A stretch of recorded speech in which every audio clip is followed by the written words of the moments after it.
Hello students, myself Mrs. Chetna Patel from LP Savani Vidya Bhavan.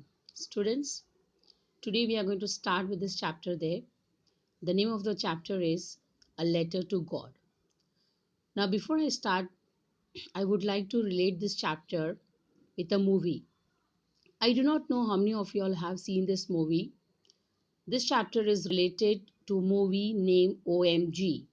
I won't say the whole chapter is related, but yes, one common point in the movie and the chapter is that the God is in the center. Okay, fine. Now, talking about the chapter, this particular chapter is about a story of a farmer named Lancho who had a great belief in God. And you'll see in chapter that when his crops were destroyed, he decided to write a letter to God. And now, what happens, whether he gets a reply or not, we'll see in the chapter there. Fine? Okay. Now, I'll be reading, and that will be followed by the explanation. Fine? Is it clear with the students there? Okay. Okay. Now, we'll start with the chapter there. The house, the only one in the entire valley, sat on the crest of a low hill. Crest, that is the top of a hill. From this height, one could see the river and the field of ripe corn dotted with the flowers that always promised a good harvest. Harvest is a time when the crop is ready to cut. The only thing the earth needed was a downpour, or at least a shower, that is, a drizzling. Throughout the morning, Lancho, who knew his field intimately means very closely. Okay, as a farmer, he knew his field very closely, had done nothing else but see the sky towards the northwest. Okay, now why the reason behind looking towards the sky is to expect the shower there which was needed for the crop. Okay, so this is with the first paragraph there. Moving on to the second, which is actually about its family members. Now we are really going to get some water. Woman mentioned here is his wife. The woman who was preparing supper replied,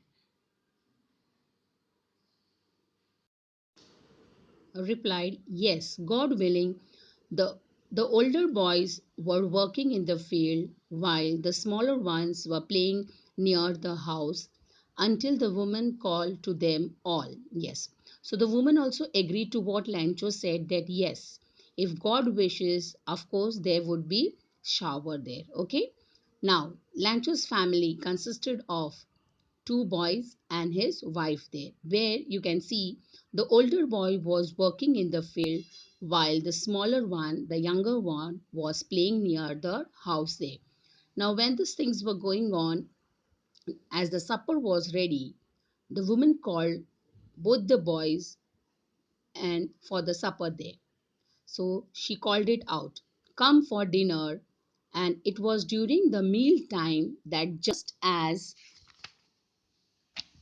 Lancho had predicted, the big drops of rain began to fall.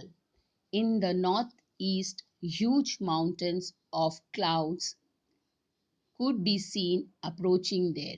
Okay, so when the woman gave a call during that time, as Lancho predicted, he could see the drop of rain began to fall. Not only the rain started, but the huge mountain of clouds could be seen approaching. Huge mountain of clouds means the huge clouds started approaching towards him. The air was fresh and sweet. So we could see that there was a change in the atmosphere too. The man went out for no other reason than to have the pleasure of feeling the rain on his body. Yes, as everybody would enjoy the shower of rain here, Lancho too went out of the house to have the pleasure of the rain on his body and experience it. And when he returned, he exclaimed, These aren't the raindrops falling from the sky, they are the new coins. Okay, now what he expected, that it would be showers of rain. But no, it was not actually the shower, and that is why he considered the drop of rains as coins. The big drops are 10-cent pieces and the little ones are the 5. Okay, just because they were not the drops of rain, he considered those as a coins there, and that is why he considered big drop with a 10 cent and the little one with a 5. Okay, I hope it's clear to you all where he considered the big drops with the 10-cent pieces and the little ones with the 5 pieces. Okay, moving further. With a satisfied expression, he regarded the field of a ripe corn with its flour draped in a curtain of rain. Now, drape means covered, but suddenly, through his unexpected, a strong wind began to blow, and along with the rain, a very large hailstones began to fall. Now, here Lancho was expecting actually the showers of rain, but he could see that there started hailstone. This truly did resemble new silver coins. Now here is considering those hailstone to the new silver coins. Okay. Now the boys exposing themselves, the boys who have already entered again came out of the house to enjoy the rain. And and as soon as they came out, what did they do? They ran out to collect that frozen pearls. Now what are here the frozen pearls? Here the frozen pearls are the hailstones. So the hailstones are been compared with the frozen pearls as they appeared like those frozen pearls there. Fine. Moving further, now what was the reaction of Lancho? It is really getting bad now, exclaimed the man. I hope it passes quickly. It did not pass quickly. For an hour, the hail rained on the house and the garden, the hillside, the cornfield, on the whole valley. The field was white as if it was covered with salt.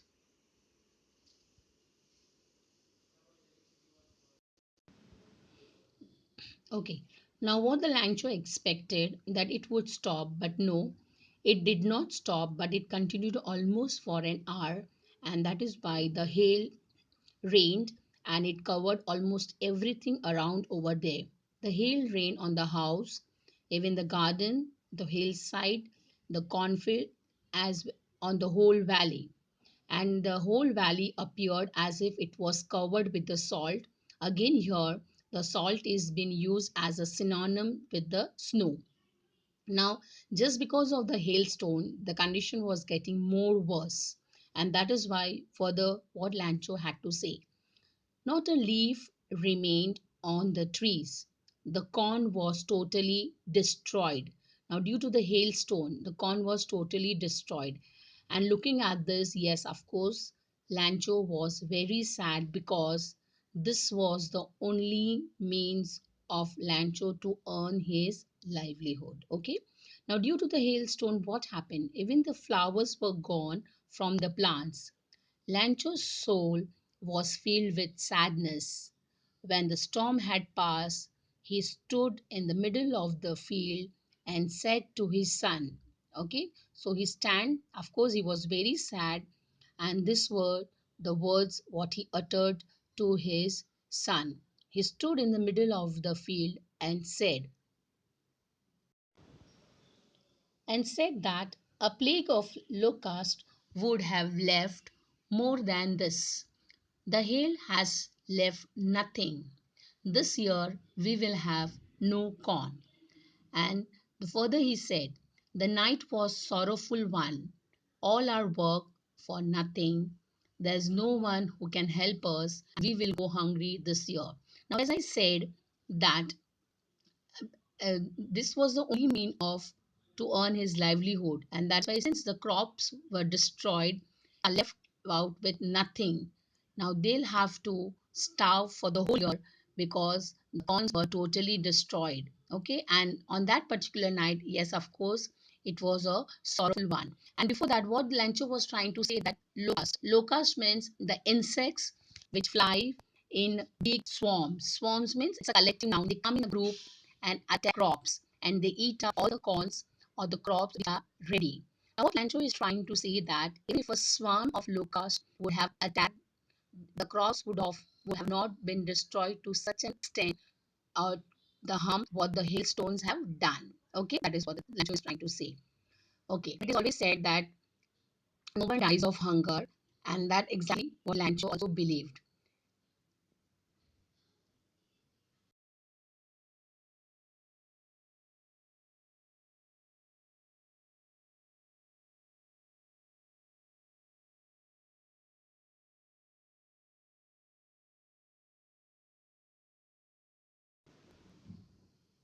Okay, as I've said in the introduction, that he had a great belief in God, and he also believed in the philosophy that no one dies of hunger. Of course, he was sad and as if he was left out all alone in that valley. Okay, okay, we'll continue with further. But in the hearts of all who lived in that solitary house, solitary means alone, in the middle of the valley, there was a single hope and help from the God. Okay, so he believed in that philosophy that no one dies of hunger, and that is why, though he was left out all alone, he still had a hope, and that is none other than help from the God. So don't be so upset, even though this seems like a total loss. Remember, no one dies of hunger. So these were the consoling words of Rancho to his family, saying that though everything is lost, nothing is left out for them, but still there is always a hope. And that is why he says that no one dies of hunger. Fine. So that's what they say. No one dies of hunger. All night, Lancho thought of only of this one hope, the help of God, who as if he had been instructed. See everything, even what is demands conscience.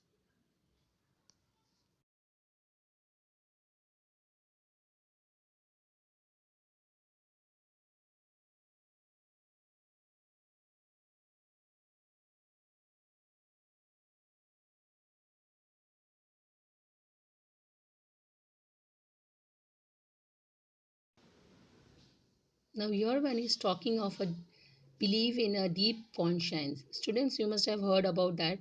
That believe in oneself. That means God helps those who help themselves. So exactly here also it's the same thing that Lancho believed in himself, and at the same time he also had a deep belief in God. Okay. Now Lancho was an ox of an man, walking like an animal in the field, but still he knew how to ride. Now here Lancho was an ox. Doesn't mean Lancho was an animal, but ox is used for plowing the field. Okay, so it's a animal or beast of burden, that means a hard working, and that is why Lancho is compared to an animal who is a hard working. It means that Lancho was a hard working farmer, and but still he knew that means he at least knew enough to read and write. Right? Okay. We'll continue further. The following Sunday, at the daybreak, he began to write a letter which he himself would carry to town and place in the mail, and it was nothing then less than a letter to God.